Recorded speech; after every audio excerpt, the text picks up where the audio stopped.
सभी को जय मसीह की। आज हम पढ़ने जा रहे हैं उत्पत्ति का 8वां अध्याय। तो शुरू करते हैं।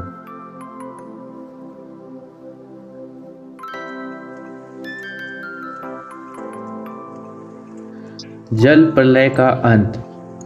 परंतु परमेश्वर ने नूह और जितने वनेले पशु और घरेले पशु उनके संग जहाज में थे उन सबों की सुधि ली।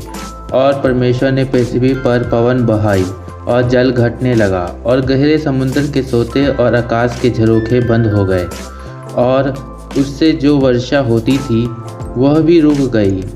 और 150 दिन के पश्चात जल पृथ्वी पर से लगातार घटने लगा। 7वें महीने के 17वें दिन को जहाज अरारात नामक पहाड़ पर टिक गया और जल 10वें महीने तक घटता चला गया। और 10वें महीने के पहले दिन को पहाड़ों की चोटियां दिखाई दी। फिर ऐसा हुआ कि 40 दिन के पश्चात नूह ने अपने बनाए हुए जहाज की खिड़की को खोलकर एक कौवा उड़ा दिया। जब एक जल पृथ्वी पर से सूख न गया तब तक कौवा इधर उधर फिरता रहा। फिर उसने अपने पास से एक कबूतरी को भी उड़ा दिया कि देखे कि जल भूमि पर से घट गया कि नहीं।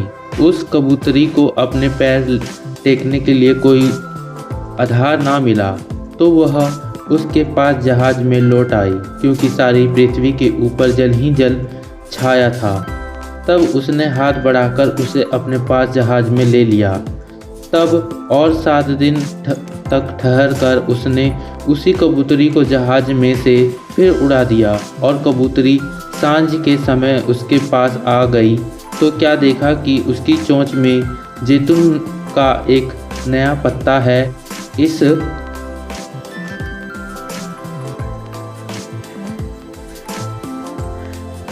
से नूह ने जान लिया कि जल पृथ्वी पर घट गया है।